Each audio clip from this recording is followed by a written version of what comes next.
Minho, Braga, 106.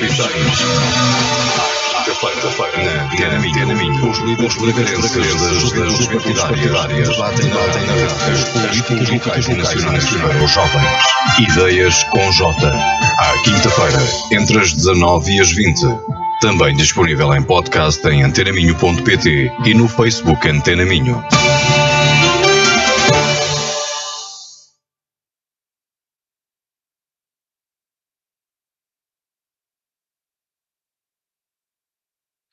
Estamos de regresso para mais uma emissão do Ideias com J na Rádio Antena Minho, depois de um longo período de ausência, motivado por vários fatores, ao qual somos alheios, mas razões de ordem pessoal, razões de ordem de programa são que fizeram com que este programa de debate estivesse arredado durante algumas semanas no vosso convívio.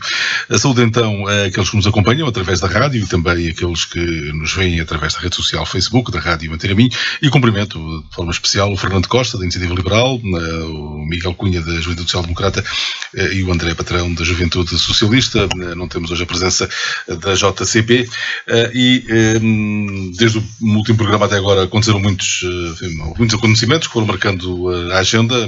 Não vamos regressar muito atrás, vamos àqueles que são mais imediatos, e vamos para já, escolhemos dois, falar para já do conflito no Médio Oriente, que obviamente é um conflito que acaba por também nos dizer muito, e vamos falar também do Orçamento de Estado de 2024 para a visão mais próxima daquelas são as políticas da juventude previstas para o documento do Orçamento de Estado para o ano que vem. Vou começar pelo Miguel Cunha. Miguel Cunha, que está mesmo à minha frente. Miguel, sim. Olá, bem-vindo uma vez mais. Olá, desde já. Ao Ideias com J. Vamos começar pela questão palestiniana, a questão do Médio Oriente, Hamas e Israel, e agora ganhou, enfim, uma polémica com o discurso do secretário-geral das Nações Unidas, que é português, o António Guterres, interpretações sobre aquilo que disse o secretário-geral das Nações Unidas, e até começando por perguntar se estamos perante um mal-entendido ou se estamos perante uma atitude de Israel de deitar mais lenha para a fogueira e de alguma forma inviabilizar uma mediação das Nações Unidas. Sim, desde já começar por cumprimentar o Rui, cumprimentar aqui o Fernando e o André, que também saudar todos aqueles que nos ouvem após este interregno, e efetivamente foi aqui uma pausa que em nada foi convidativa para a situação do mundo, sobretudo nesta questão do conflito entre Israel e a Palestina. Aqui, obviamente, e acho que António Guterres ao longo dos anos tem-nos dado provas inequívocas do papel exemplar que tem dado em prol da diplomacia externa. Nesta questão das Nações Unidas tem sido exemplar em grande parte das suas ações, e aqui naturalmente se tratou de um mal-entendido, não há outra forma de o caracterizar. Foi uma má interpretação forçada do assunto, e acima de tudo Israel já de certa forma, não tenho dúvidas de que começou como uma vítima, o povo israelita, mas neste momento, face às contraofensivas que se estão a verificar, a própria opinião pública tem favorecido esta ideia de que Israel está a transitar um bocadinho para igual parte à ofensiva do Hamas, e por isso também não deixa de ser também uma espécie de retórica que Israel está aqui a forçar também para colher melhor opinião pública, e tentar virar um bocadinho o jogo do secretário-geral das Nações Unidas contra aqueles que são os aliados do Hamas. Neste caso, infelizmente, esta é uma situação que nós não sabíamos que era um rebuliço em ebulição que se estava ali a passar, há muitos anos a esta parte. Nunca houve, pelo menos eu não me lembro de haver um período de paz muito transparente. Recordo-me vagamente de pequenos episódios de cessar-fogo, de acórdãos de paz, mas que volta e meia, ou pela insurreição do Hamas, ou então por ofensivas também mais diplomáticas de Israel, volta e meia havia um volte-face naquela paz aparente que havia.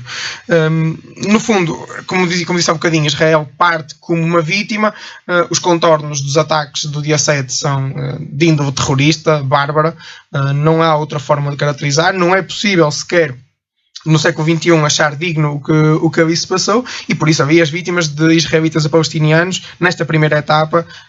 Para mim são as verdadeiras vítimas, desde as perseguições, as mortes, os ferimentos que houve, ali são as verdadeiras vítimas. Infelizmente os próprios contornos do conflito são nebulosos.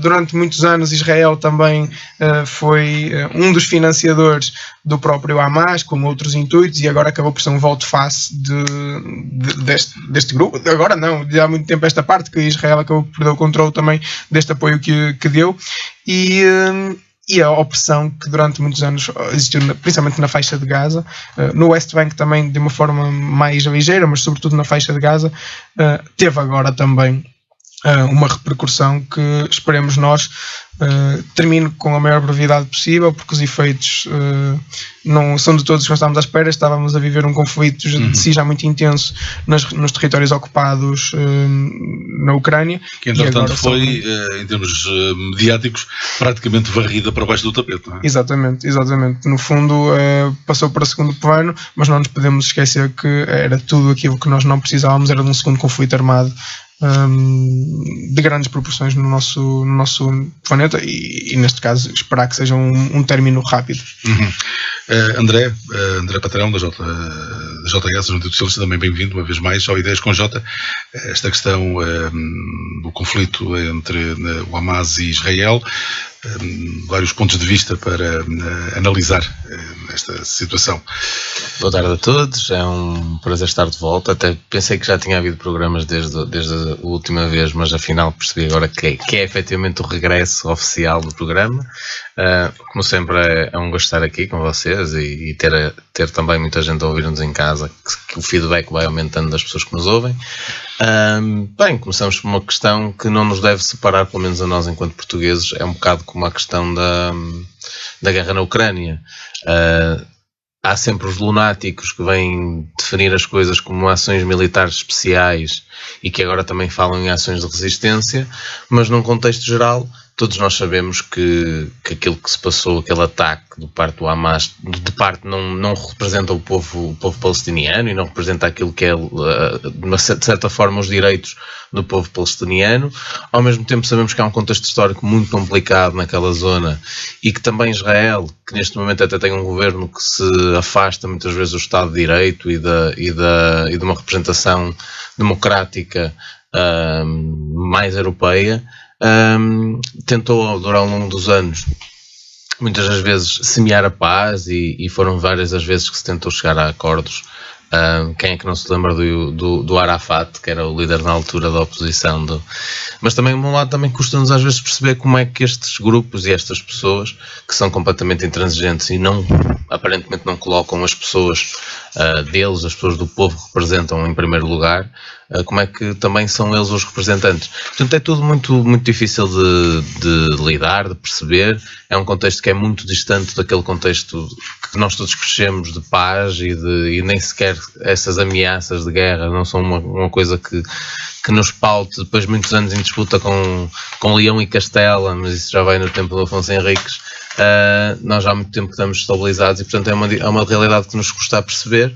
No contexto geral é fácil de perceber, a opinião da maioria das pessoas é a opinião certa. Aquele ataque do Hamas é um ato de terrorismo, é um crime de guerra, ataque a civis que nada tem a ver com o conflito. Por outro lado, isso seria sempre uma forma de escalar o problema. Não é a primeira guerra, aliás, já foram várias as guerras que foram acontecendo por ali, e aqui as implicações que têm são sempre as implicações gerais, ou seja, para as pessoas que vivem a guerra e para o mundo em geral, porque são realmente tensões que podem escalar e levar-nos para uma guerra. Aliás, já há um famoso escritor que dizia que a terceira grande guerra seria a guerra entre Israel, começaria entre Israel e o mundo islâmico, porque seria essa, a partir daí, que não é a questão da Palestina em si, até porque hoje o território está muito circunscrito a uma realidade muito pequena, mas sim aos países que à toda a volta de Israel sempre se aliaram à questão palestiniana para criar conflito e criar guerra, como o Egito, como o Líbano, como vários outros países à volta. E, portanto, aqui a questão será muito esta sempre, que é o escalar da situação. Em tudo muito semelhante, provavelmente, lá está, a questão ucraniana e a questão russa.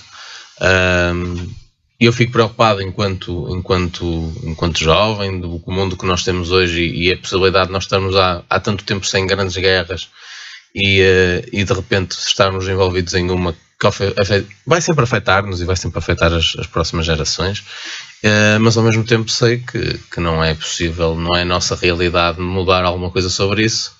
A esperar é que quem tem essa responsabilidade consiga mudar, e no caso de António Guterres acho que é um bocado uma pressão política, ou seja, Israel de certa parte quer ter mais razão, quer ter mais argumentos, e neste caso aproveita as palavras para se pôr numa posição quase de vítima das palavras que foram ditas e, portanto, aproveitar o elan político para mudar a realidade da opinião pública e se calhar tentar realmente justificar certos atos que têm acontecido nos últimos dias.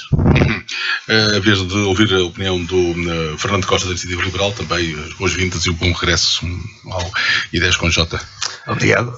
Antes de mais nada, boa tarde a todos. Saudar aqui o painel que me acompanha e o Rui, que também já tinha muitas saudades. Saudar toda a gente que nos ouve, seja em casa ou no carro, quem está no carro, em todo lado. E quem está no carro e quem estiver no trânsito, desejo já os meus votos de boa sorte e de muita paciência. Mas voltando aqui ao assunto, que é bem menos engraçado, sim, eu acho que não há muito mais a acrescentar aquilo que o Miguel e que o André disseram.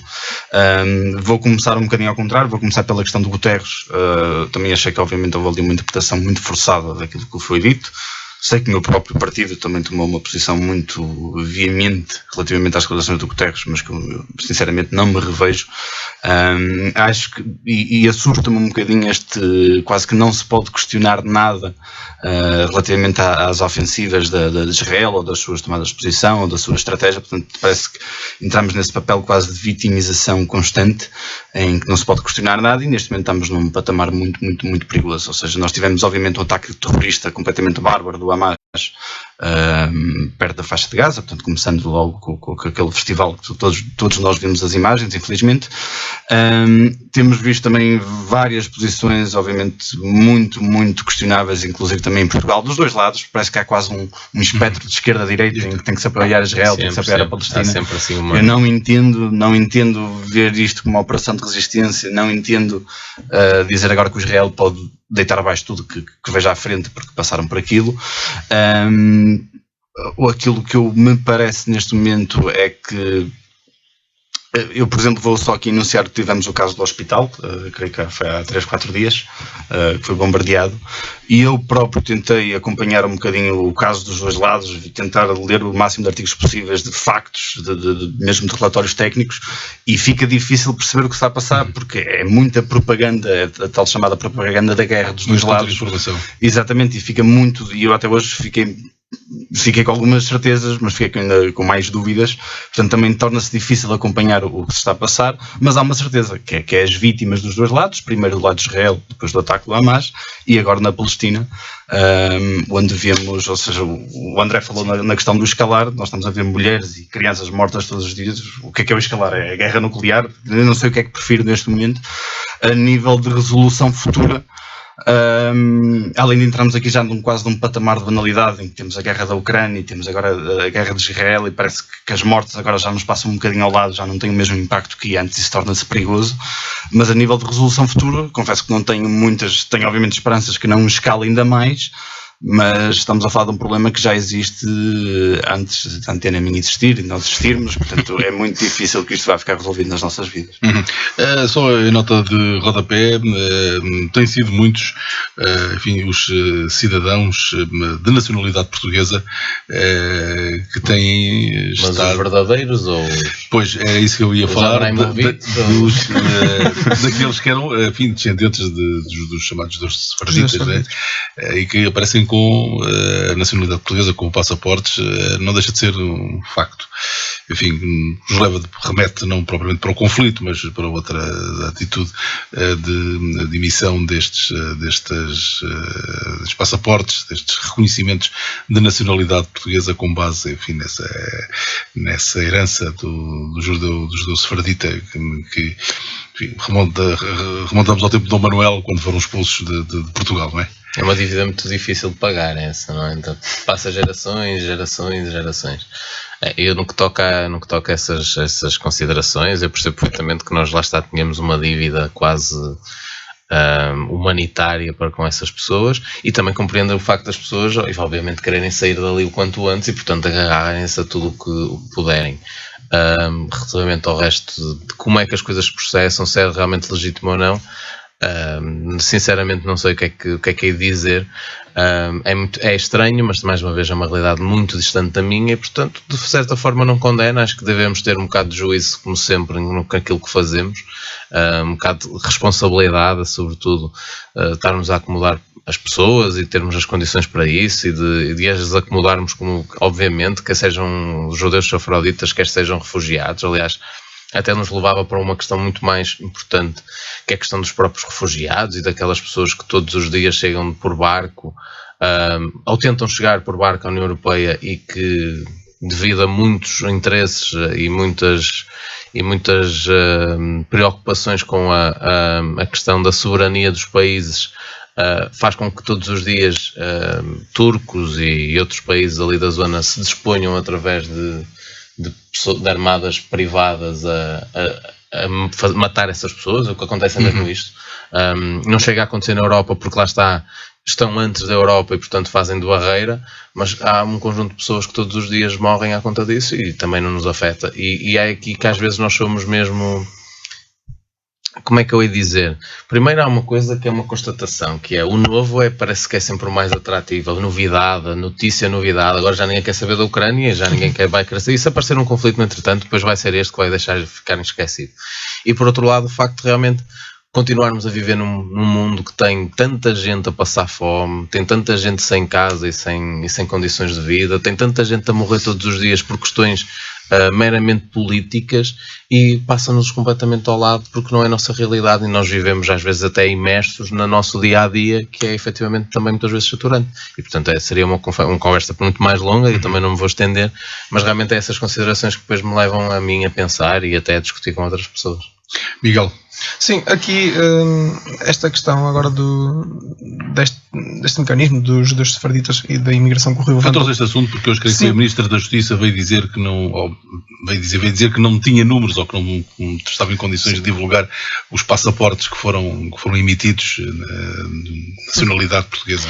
Eu confesso que nestes tempos em que uma resposta imediata e sobretudo humanitária é necessária, eu acho que, e vou dizer isto de uma visão um bocadinho mais apaixonada, acho que estamos a seguir um bocadinho o legado que, por exemplo, Aristides Sousa Mendes nos deixou, se calhar uma lógica de protecionismo, onde temos um mecanismo que conseguimos que pessoas que estão a ser forçadas a deslocarem-se como refugiados, que assim o são, no conflito armado, usarem um mecanismo que lhes simplifique esta entrada, da mesma forma que conseguimos ter esta boa resposta quando foi a escalada do conflito na Ucrânia. Também Portugal foi um país que foi exemplar na forma como recebeu, como se adaptou, como se preparou e sobretudo como se prontificou a ajudar. Não deixa de ser bastante interessante que hoje também consigamos usar esse mecanismo precisamente para ajudar à resposta na crise aqui na faixa de Gaza, sobretudo, mas neste conflito de Israel com a Palestina. Obviamente que também sem deixar de tocar num assunto que o André agora levantou, esta questão da soberania das nações tem ganho outro relevo, e na particular vimos também infelizmente no rescaldo de mais um atentado na Europa, por um motivo novamente um motivo religioso, sobretudo, uma motivação religiosa, e é importante que nós consigamos passar esta mensagem de que a segurança não está comprometida por este apoio. Há todo um leque de razões que está subjacente e que não deve ser posto em causa o nosso dever humanitário enquanto nação e enquanto povo cuidador, diria mesmo assim. Falta ouvir o Fernando Costa, da Iniciativa Liberal. Sim, eu completava aqui só com 2 asteriscos relativamente aqui à questão humanitária, além de Portugal ressalvar aqui a questão da ONU e a sua, num momento tão crítico, a sua incapacidade de levar mais à frente determinadas ações humanitárias. Por exemplo, esta semana creio que foram votadas 2, sempre pela Rússia e pela China, portanto isso também me preocupa um bocadinho, porque exatamente é essa a função da ONU em momentos como este, dar esse apoio e fica completamente bloqueado. Portanto acho que há questões também que têm de ser repensadas nessa matéria. E já num plano aqui muito específico, eu apenas recomendava a qualquer pessoa que tenha redes sociais, há um jornalista e fotógrafo palestiniano que é Motaz Azaiza, tanto tudo com Z, quem quiser procurar no Instagram, e ele tem feito uma reportagem quase diária daquilo que tem acontecido na Palestina nos últimos dias. Portanto, aqui esquecendo um bocadinho a direita ou a esquerda ou qualquer fação política, se quem quiser perceber o que é que está a passar verdadeiramente com as vítimas, é acompanhar, porque tem sido uma realidade muito crua daquilo que tem acontecido. Muito bem, vamos mudar de assunto. En passant, dizer apenas que o Banco Central Europeu hoje decidiu não mexer nas taxas de juros, o que à partida eu não vi depois o discurso de Christine Lagarde enquadrando, enfim, esta decisão, mas deixando, creio que a ideia de que em qualquer altura o Banco Central Europeu poderá ser chamado a intervir para corrigir algumas disfunções económicas, neste caso no que tem a ver com as taxas de juros. Vamos para o Orçamento de Estado para 2024, que está no Parlamento, vai ser discutido na generalidade, depois irá passar para a especialidade, e vamos falar daquilo que são algumas das decisões, ou pelo menos das intenções, melhor dito, anunciadas pelo Governo relativamente ao Orçamento de Estado para 2024, que tem a ver com os jovens. Há um conjunto de propostas, desde o IRS jovem, que é modificado, passando pelo valor das propinas e pelo ressarcimento dos estudantes que paguem propinas e que fiquem depois a desenvolver a sua atividade em Portugal. Temos ainda o passe social até aos 23 anos. Vou começar pelo Miguel Cunha. Miguel, são boas propostas para os jovens, começando talvez, não sei se pelo IRS jovem, não é? Que traz aqui um conjunto de propostas que têm a ver com o objetivo de facilitar a vida aos jovens, dando-lhes possibilidade de recuperar rendimentos.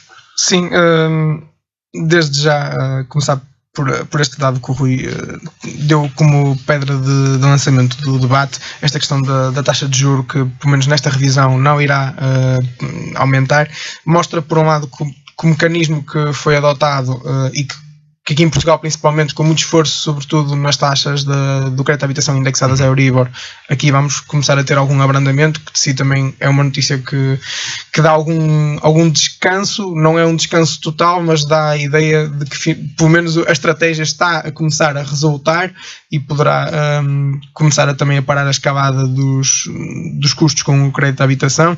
Sabemos também que, já foi falado no passado, que infelizmente temos uma proporção demasiado significativa de pessoas que aderem ao crédito com taxa variável, o que torna que a nossa população seja muito mais exposta a estas flutuações, e mostra, acima de tudo, se por um lado mostra também que há aqui um abrandamento, principalmente de algumas economias importantes europeias, nomeadamente a economia alemã. Por outro lado, também mostra que nos países que ainda estão a apresentar alguma progressão, como Portugal, poderá implicar uma redução do custo de vida, e que de si também já é um indicador positivo para este final de ano. Quanto ao Orçamento de Estado para 2024, esta proposta que está agora à análise, eu preparei aqui um bocadinho a minha análise em 2 ou 3 aspectos, em particular para o jovem, mais 2 globais. Um muito focado na questão do ensino superior, onde posso precisamente arrancar com a questão do IRS jovem, sobretudo na parte da questão da devolução da propina também, que acho particularmente interessante a forma como o Partido Socialista montou aqui o esquema da questão da devolução do valor da propina. A medida é positiva, aviso já, não vou fazer aqui um disclaimer contrário. Equipar um bocadinho a própria medida do IRS jovem em si como medida, sou dos principais apologistas deste esquema de devolução do IRS específico para os jovens, muito mais amigo e muito menos pesaroso do que se calhar para os restantes escalões. Mas sobretudo são formas de manter os jovens fidelizados ao seu país. Mas acho que é uma forma errada, porque infelizmente todos nós devemos conhecer pessoas que por um motivo ou outro tiveram que emigrar, e é muito fácil perceber que são pessoas que num par de anos conseguem rever a verba que investiram na sua formação superior e que infelizmente é um valor residual face ao que em poucos anos de carreiras no resto da Europa conseguem reter. Por isso é algo que, a meu ver, é positivo para os jovens que ficam, para os apaixonados que conseguem manter-se no seu país e que não veem a necessidade de emigrar para conseguir ter uma oferta de emprego condicente com aquilo para o qual estudaram, por exemplo. No entanto, estar a achar que é a devolução do valor da propina que irá fidelizar os jovens a uma carreira perene no seu país é uma visão completamente errada e apaixonada que só funcionará para o Partido Socialista. No entanto, era também interessante comparar, por exemplo, o que é que o valor da propina representa em proporção com o estilo de vida que nós temos num país como Portugal e como a possibilidade de emigrar lhes trará de futuro. Por isso não acho que esta ideia de devolver a propina é bastante interessante para os jovens. Eu próprio seria daqueles que já teria revisto os meus valores de propina totalmente devolvidos, ou praticamente todos devolvidos, se no meu tempo assim o houvesse. No entanto, olho para os meus colegas que hoje imigram, que têm salários incomparavelmente mais altos, com custos de vida incomparavelmente mais baixos, e eu não sairia ganhador. Mas, novamente, não foi isso, nem o valor da propina que me faria ficar em Portugal. Mas, naturalmente, é uma medida que é bem-vinda, mas não será em si a solução única. Outra questão que eu também gostava de falar precisamente da propina. Nós mantemos o valor de referência do ano passado. 697 euros. 400, sim, exato. O valor de 697, exatamente. Os 495 como o valor de referência mínimo. Neste caso, continuamos na mesma lógica, ano após ano, e se calhar ingênuo sou eu por achar que o Partido Socialista nesta fase do campeonato iria proceder de outra forma, mas é uma medida que continua a aplicar a propina por inteiro, sem ter atenção às assimetrias sociais existentes. Nós em Portugal temos a felicidade de o custo de frequência do ensino superior ser relativamente baixo. Não que seja um custo fácil de suportar para todos ou capaz de suportar para todos, mas comparativamente com o resto da Europa é um valor que é consideravelmente baixo, e até a própria OCDE já nos sugeriu no passado fazermos uma propina por escalões adaptados aos rendimentos das famílias, mas mesmo assim nós continuamos a tratar Portugal por um todo, e temos de reconhecer também que o valor de propina que hoje temos para jovens que estão cujo rendimento familiar é acima da média é um valor que é baixo, que se calhar conseguiria até ser aumentado, enquanto ao mesmo tempo temos jovens que deveriam ter este valor da verba reforçado, sobretudo nas bolsas de apoio ao ensino superior, uma vez que continuamos com o grande desafio da habitação, por exemplo. Ainda nesta questão do ensino superior, aproveitar aqui um bocadinho a levada da criação do tema da propina, há aqui para mim um dos truques que é daquelas coisas que eu não gosto mesmo, não gosto de me sentir ludibriado pelos dados, que é há dias quando via a Ministra do Ensino Superior a reivindicar um aumento de 10% da dotação para o ensino superior em comparação com o ano passado. Isto para mim é falacioso em toda a ordem. Em primeiro lugar, porque o termo de base de comparação que usa não é justo. Nós estamos a falar de uma dotação orçamental que teve uma revisão de 5,3% em julho deste ano, face precisamente à taxa de inflação, que o orçamento que foi alocado já não serviria para as despesas correntes das universidades e dos politécnicos. E neste caso, vão usar como termo de comparação um valor que nem para este ano era justo, nem para este ano era capaz. E para mim, deste aumento, que se traduzirá também em cerca de 5%, com as previsões que o próprio Orçamento de Estado versa, irá corresponder, sim, à taxa de inflação. Por isso o que nós estamos a falar aqui não é de nenhum aumento. Estamos, no fundo, a manter a mesma linha que tínhamos mantido até agora. Não é nenhum aumento. Mas, naturalmente, que isto será ainda falado daqui para a frente. Apenas fazer um ponto de ordem, se pode dizer assim, os jovens terão direito à devolução do valor equivalente à propina ao longo de um período equivalente ao número de anos de curso, ou seja, até 4 anos para os licenciados, até 6 anos no caso de mestrados integrados e 2 anos para mestrados. O valor máximo a devolver será de até 697 euros. Já há pouco falei no valor de propina de 697 euros, mas o valor a devolver será de até 697 euros. No caso das licenciaturas, no caso dos 1.500. Pronto, primeiro, não poderia deixar de, até para aligerarmos o clima depois de falarmos num assunto pesado, como é sempre um conflito armado. Claro que este orçamento ficará para sempre marcado pelas considerações do líder da oposição. Eu não sei se é bem a líder da oposição, porque hoje em dia também não sabe bem quem é a oposição. Acho que a oposição está mais dentro do PS do que fora do PS. Mas realmente aquelas considerações foram para mim, que sou um ávido fã de comentário político mais leve, mais humorístico e até muito satírico, sem dúvida que nos proporcionou a mim e ao Ricardo Araújo Pereira e a muitas outras pessoas uns belos momentos de gozo à conta daquelas declarações.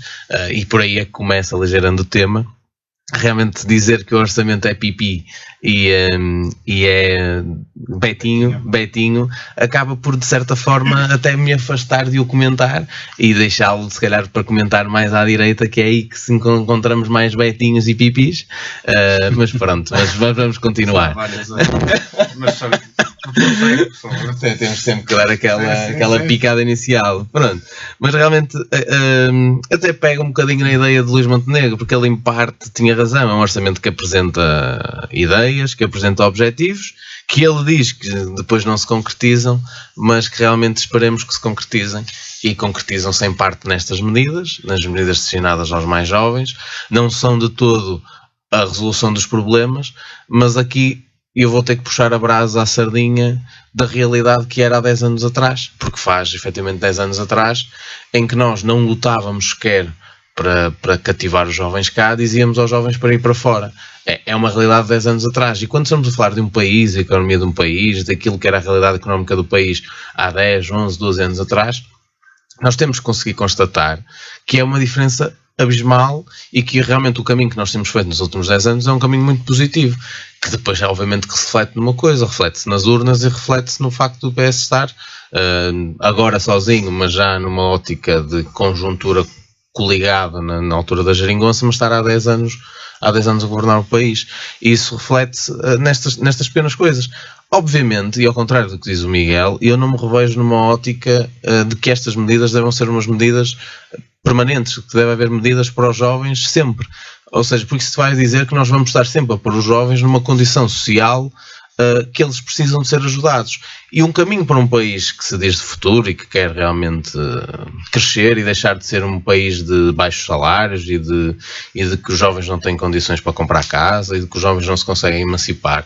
Não pode ser um país que vive de cuidados paliativos e que vive de medidas temporâneas destinadas a ajudar os jovens a crescer e a terem essas possibilidades e a ter mais rendimento. Claro que há sempre uma dicotomia, porque até porque o Miguel disse, e eu consigo compreender o facto do argumento, que estes rendimentos que vão ser dados de voltas na questão da propina, acho que no IRS acaba por até ter um impacto mais substancial, no sentido em que, de certa forma, aumenta o rendimento disponível às famílias todos os meses e que depois isso dá ao longo do ano um valor que não é um valor muito grande, mas que acaba por ser uma ajuda que, em conjunto com outros apoios sociais, torna a questão mais relevante. Mas, efetivamente, o valor da propina, na minha altura, quando eu comecei a estudar, era acima dos 1.000 euros para a licenciatura. Hoje estamos a falar de um valor de propina dos mais baixos da Europa. E aquilo que acaba por se refletir esta medida vai ser que para estes jovens que acabaram de sair da universidade, a propina até vai ser 0. Mas há aqui um grau de compromisso, que é um grau de compromisso que depois faz com que esvazie-se muitas vezes, aquilo que nós já falamos também aqui muitas vezes, que esvazie muito o discurso da direita mais central.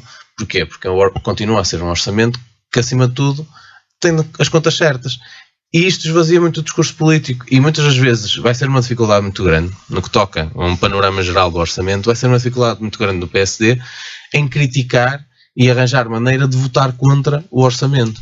E portanto, vai ser muito interessante desse ponto de vista. Falando em específico da questão dos jovens e do conjunto de medidas, essas são as duas medidas mais significativas, a devolução do dinheiro, do valor das propinas e até a questão do IRS jovem, que isenta no primeiro ano e depois vai progressivamente reduzindo aquilo que é este apoio, mas que realmente durante 5 anos garante um rendimento maior, e conjugando as duas coisas acho que se torna efetivamente relevante num orçamento que prevê realmente menos dívida, que prevê que nós vamos ter um saldo positivo do PIB, ou seja, continuamos a ter responsabilidade nas contas e vamos devolvendo aos bocadinhos e dando aos bocadinhos valores de volta e tentando menorizar aquilo que é feito a inflação. Continuamos a ter o problema da habitação, continuamos, mas também temos um reforço naquilo que é o Porta 65, temos mais dinheiro disponível para o Porta 65, os dados do ano passado já saíram e tivemos um aumento de quase 20% naquilo que são os jovens que foram apoiados pelo Porta 65.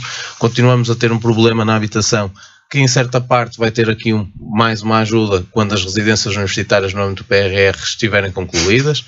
Em Braga já temos uma residência privada em funcionamento. Eu por acaso não tenho sequer a mínima noção de como é que se está cheia, se realmente os preços são praticados, são acessíveis ou não. Sei que a realidade da habitação é um problema, mas também sei que muitas das vezes falamos aqui e a direita se opôs, porque ainda não vi nenhuma solução apresentada relativamente a certas coisas que resolvam agora, porque o problema é agora e portanto é aí que nós temos que nos focar, já que discutimos que agora não há soluções. Também não vejo grandes soluções da parte dos outros partidos, mas que realmente uma das soluções seria sempre a questão de quem tem casas paradas, vazias e sem utilização, dessas estarem no mercado. E portanto eu continuo a dizer que a medida seria uma medida e será uma medida positiva. Já se vê muita gente, e eu tenho maior noção disso porque estou envolvido nessa parte que envolve créditos à habitação e essa realidade, e portanto já se vê mais gente que a vender as segundas habitações, com medo a essa questão de serem forçados a disponibilizar as casas, mas aquilo que eu prevejo num futuro próximo, e até para darmos depois a volta, é que estas medidas poderão efetivamente ajudar, e são medidas muito mais à frente para um país que há 10 anos atrás discutia cortes e quais vão ser os tamanhos dos cortes e quais vão ser os tamanhos dos aumentos dos impostos, e que agora consegue discutir coisas efetivamente muito mais positivas para a população. Passar ao Fernando Costa. Fernando Costa, para além daquilo que vais desenvolver e que teve a ver também com a própria temática, não deixa de ser curioso que o Partido Socialista tenha usado como slogan, se quisermos ir por aí, as contas certas, que era uma temática tão cara aos partidos da direita, do centro-direita. E a Iniciativa Liberal, que tem sempre trazido para cima da mesa a questão... Este orçamento está repleto de expressões populares, isso parece-me certo, de ambos os lados. Eu também, para não estar muito a repetir aquilo que já foi dito, e até porque já tivemos um programa excepcionalmente dedicado a esta questão dos jovens dentro do próximo Orçamento de Estado, e não estando aqui a criticar, porque criticar vou tentar ser assim um bocadinho seletivo, ou seja, relativamente à questão dos jovens, efetivamente as medidas que até já tinha sido discutido em programas anteriores são obviamente positivas, portanto nenhuma delas uma pessoa pode dizer que é má, e obviamente que vai ajudar principalmente a quem está hoje a estudar ou entrar no mercado de trabalho. Como o Miguel disse, e bem, na minha opinião, isto agrega, portanto, uma percentagem, não diria pequena, mas uma percentagem dos jovens que estão hoje em Portugal, Mas, por exemplo, nós estamos aqui 3 jovens e há que ver quantas destas medidas é que são também direcionadas a nós. Portanto, os jovens não têm só até 23 anos, também têm um bocadinho mais do que isso. Hoje estamos num país onde os jovens saem de casa aos 30 anos, portanto, se calhar a juventude aqui mereceria outra reflexão.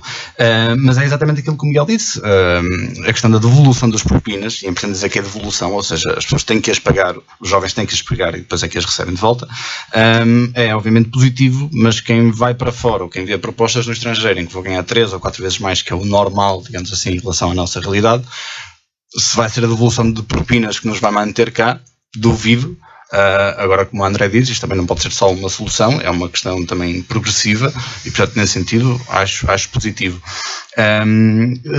Para também fugir aqui um bocadinho à questão dos jovens, porque há outras realidades que obviamente também nos afetam, irão afetar as gerações futuras. Acho que a questão da dívida pública e da proteção, digamos assim, e voltando um bocado às contas certas, acho que é importante. É importante termos isso consolidado, até porque creio que foi o próprio Medina que disse, vamos entrar num ano muito incerto nesse sentido, portanto é até muito importante, até devido por causa das taxas de juros, é muito importante salvaguardar a questão da dívida pública. E depois temos o outro lado, o Miguel mencionou um truque ligado à habitação, eu vou buscar o truque da questão da carga fiscal. Portanto, tivemos aqui um anúncio que havia haver uma redução, a maior redução dos últimos anos relativamente à carga fiscal, e depois temos um aumento, obviamente, dos impostos indiretos. Portanto, não há uma medida que eu discordo, acho que até tem uma declaração um bocadinho do conceito da direita e do que o próprio PSD reivindicou. Portanto, acho que faz sentido cobrar menos naquilo que é inevitável e, obviamente, cobrar mais naquilo que tem a ver com a nossa própria escolha, até porque estamos a falar de questões poluentes, etc. Mas não se deve anunciar isto como uma maior redução de carga fiscal e que os portugueses vão poupar imenso. É como eu ir a um restaurante e o meu prato principal passa a ser 2 euros, mas depois a sobremesa é 20. Se calhar a conta vai ser exatamente a mesma que era há um ano atrás. Pegando aqui uma questão já um bocadinho externa à questão do orçamento, pegando aqui na oposição, que foi o toque com o André começou, eu, se fosse social-democrata, eu acho que votaria muito mais rapidamente no Miguel do que no Montenegro, no presidente do PSD, porque acho que defendeu muito melhor e mostrou hoje uma personalidade política muito superior à do presidente do seu próprio partido. Sinto-me lisonjeado desde já. Ele disse isto, mas continua a votar iniciativa liberal, não te enganes. Isto é assim, dá-te a palmadinha nas costas. Não, mas é exatamente isso, ou seja, é uma oposição que não sei se foi por ter alguma das suas reivindicações concretizadas, é uma oposição que acho que, neste caso, a principal oposição ao PS, não sabia muito bem corresponder. Portanto, mais do que a altura agora de criticar, acho que é uma altura verdadeiramente importante para quem está na oposição, mais do que fazer críticas e dizer que o orçamento é mau porque é mau, mostrar aqui propostas que efetivamente possam retificar o orçamento e melhorá-lo. Uma delas era também uma proposta, creio que foi do JST, falando aqui um bocadinho dos jovens, a questão que creio que foi chumbada relativamente ao financiamento público da entrada das casas até aos jovens até 35 anos, creio que seria algo muito importante a complementar neste programa direcionado aos jovens. E de preferência até eu ter 35 anos. Exatamente, mas é exatamente, os jovens não têm só 23 e não estão só em Lisboa e não estão só a estudar, há muito mais do que isso e acho que era também importante representá-los nesse sentido. Sim, aqui 2 ou 3 notas. Em primeiro lugar, só num assunto que o André falou no início da intervenção dele.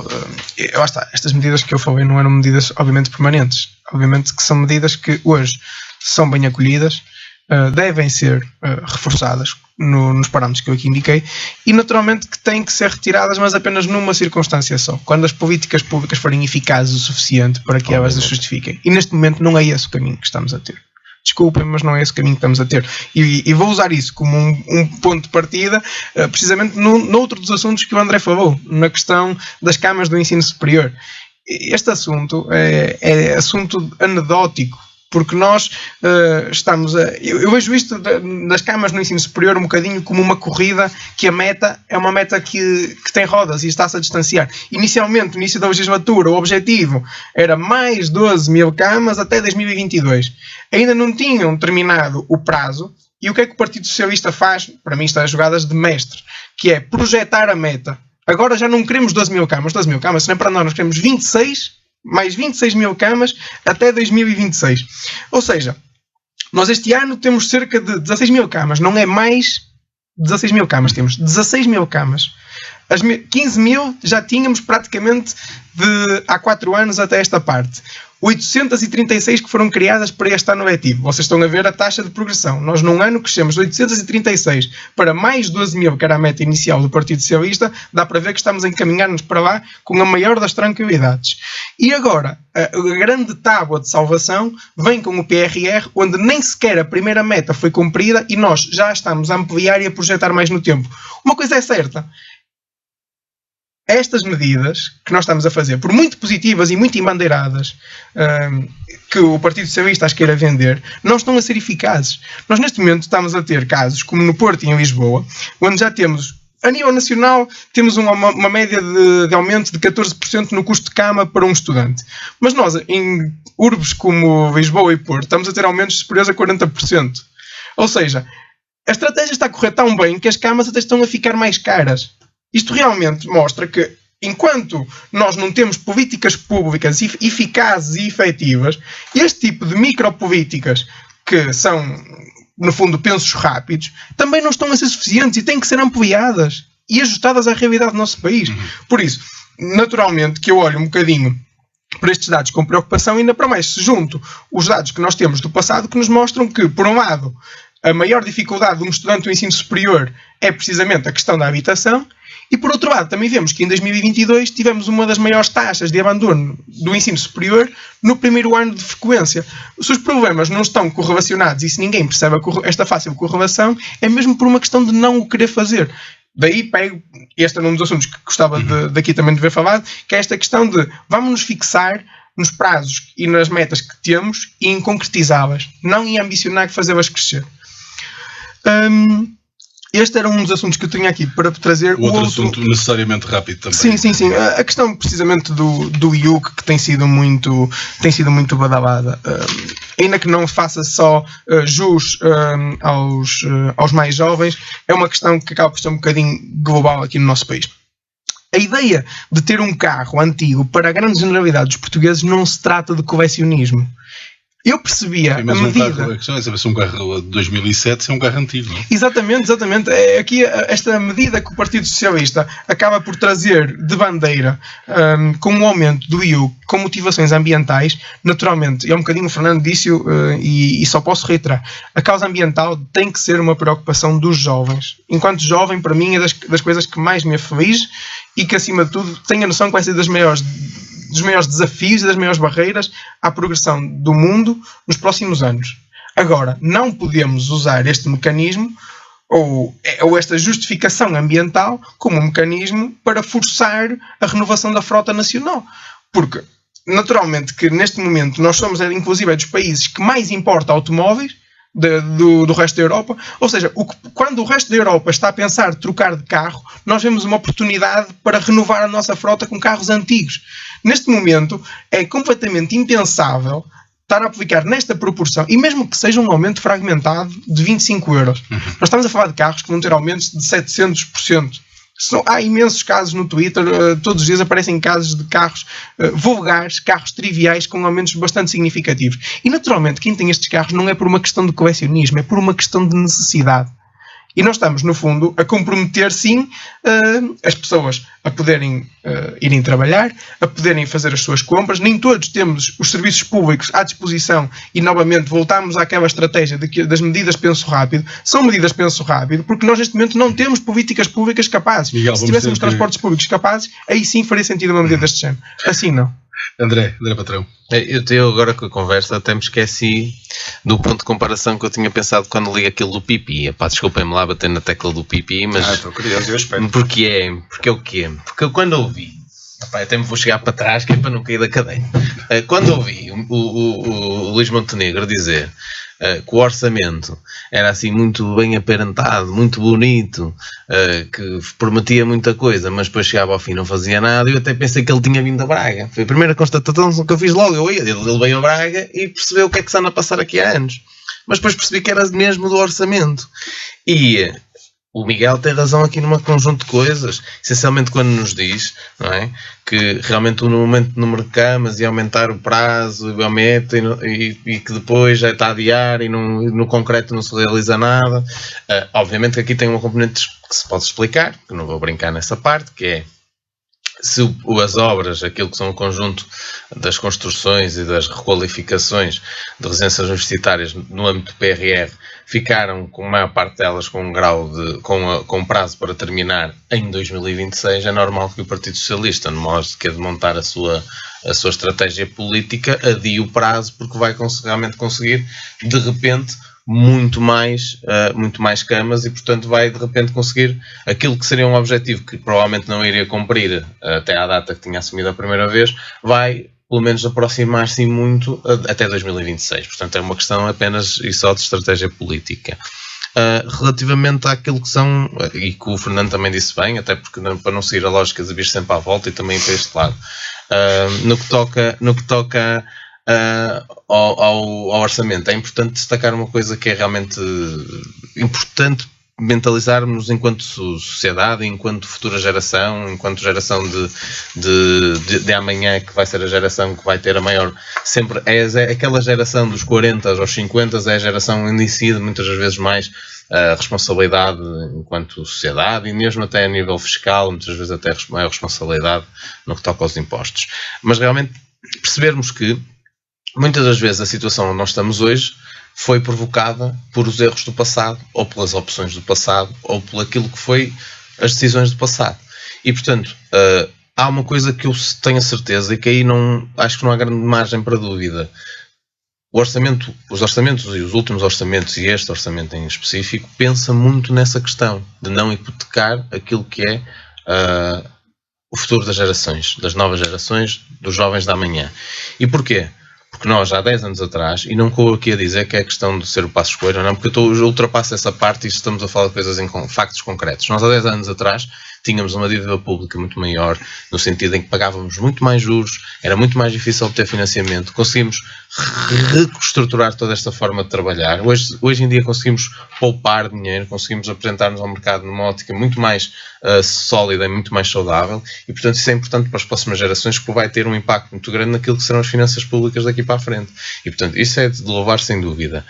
Efetivamente a questão das camas e a questão do ensino superior, diz-se que a propina, o Miguel falou da propina por escalões, com função dos rendimentos. Isso acaba por acontecer, porque quando nós temos apoio social, ação social no ensino superior, nós temos escalões em que prevê os rendimentos das pessoas e, portanto, atribui bolsas e atribui alojamento com base nisso. E nós, nos últimos anos, temos feito dos maiores aumentos de sempre no que toca à ação social. Temos cada vez mais pessoas apoiadas pela ação social e ainda criamos os suplementos para quem está deslocado, ainda garantimos os transportes públicos gratuitos, como é, mais uma vez, para quem tem menos de 23 anos. Isto são um conjunto de coisas que não são apoios diretos. E a pedir de brevidade, André, ainda podemos dar a palavra ao Fernando. Não são apoios diretos, mas que são, efetivamente, todos em conjunto, como é para as novas famílias, as creches gratuitas, são apoios fundamentais, apoios que retiram a pressão enorme às famílias. E, portanto, isto não é uma questão de nós acharmos que sim ou acharmos que não, é a realidade. E depois, para terminar mesmo, reflete sempre numa coisa que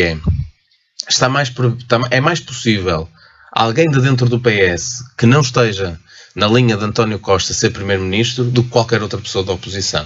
E isso tem que se refletir de alguma maneira. Nós não podemos estar todos errados, não podemos achar todos que isto está tudo a ser mal feito. Muito bem, depois deste pescar de olho ao novo comentador da SIC do Partido Socialista, Fernando Costa. Acho que o Sérgio de Sousa pintar na CNN, hein? Mas, não, sendo muito sucinto, infelizmente não dá para comentar tudo que o Miguel e o André disseram. Vou só fazer aqui um sumário geral ao Orçamento de Estado. Dentro daquilo que falámos, acho que há algo que também é importante ser falado, a questão do investimento público, porque ainda falta ser feito. Ainda estão 2.700 mil milhões de euros por executar da parte do PRR.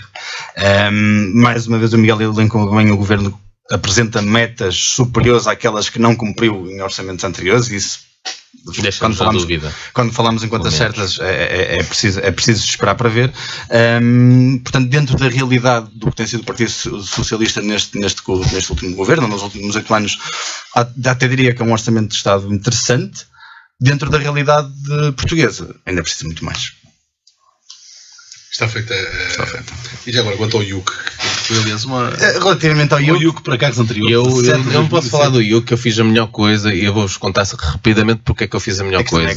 Eu tenho lá em casa compramos um carro elétrico, que é o meu carro do dia a dia, e toda a gente falava muito mal dos carros elétricos. Primeiro, a poupança do tipo de combustível é brutal, não é? Eu fui com um depósito de 15 euros em casa, de carregado, dá para a semana inteira, e depois hoje fui a primeira vez à revisão e paguei 30 e poucos euros de revisão. O carro nem travões gasta.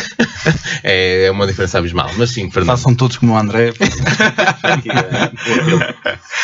Não, só para terminar, o Miguel também tinha dito, a única correção que faço, isto não agrega aos jovens, não, isto também, infelizmente, também envolve os jovens, porque toda a gente tem o seu primeiro carro, tem o pai do carro do pai ou do avô. Infelizmente não é um país que o primeiro carro é um Ferrari, portanto também agrega.